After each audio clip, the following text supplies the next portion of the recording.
What's up, JTV? My name is Tim. Today is a sad day for the airsoft world.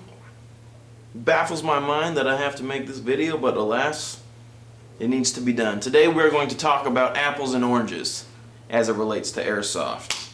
Now before I get started, I know that most of you watching this don't need this information, but alas, for every person that understands exactly what I'm talking about, there are going to be at least 1,000 people that have no clue. So this is an educational purposes only video. If you know anybody that needs to hear what I'm about to say, please pass it on to them.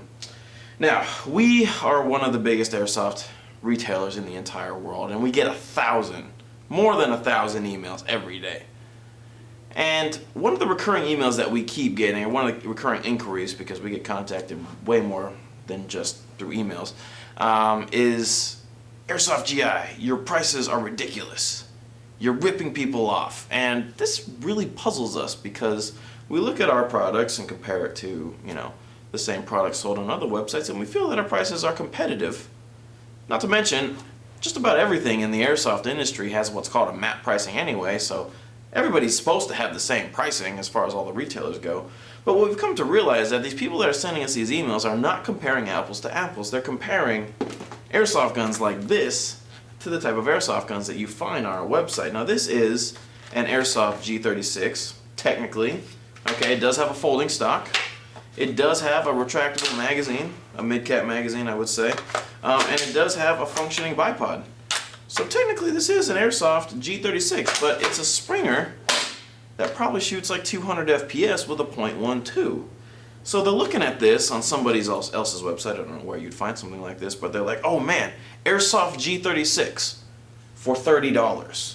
And then they come to Airsoft GI and they take a look at something like this, the WEG39, which is well over $200, and they're like, wow, that is really expensive. These guys must be trying to rip us off. But in fact, we are not.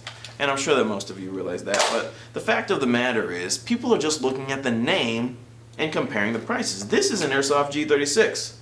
This is an Airsoft G36. Not the same, although they are called the same thing. Now, like I said, most of you don't need to hear this, but if you know someone that does, please pass it along. You will start to see stuff like this on our website, but we're not selling it. I mean, we are, but we're not going to redo our entire inventory to accommodate for guns like this. We simply want people to realize that not all airsoft guns are created equal. So what we're hoping for is that somebody will go into their web browser, type in Airsoft G36, and this will come up for $15, $20. I don't know how much this thing's going to be.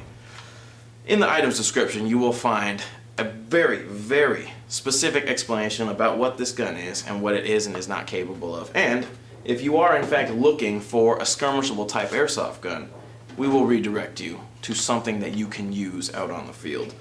So we're not trying to rip anyone off. We're not trying to pull the wool over anyone's eyes. In fact, we're doing just the opposite, and we're doing our best to educate the airsoft community about airsoft guns. Because like I said, technically, this is an Airsoft Gun G36, and this is an Airsoft Gun G36.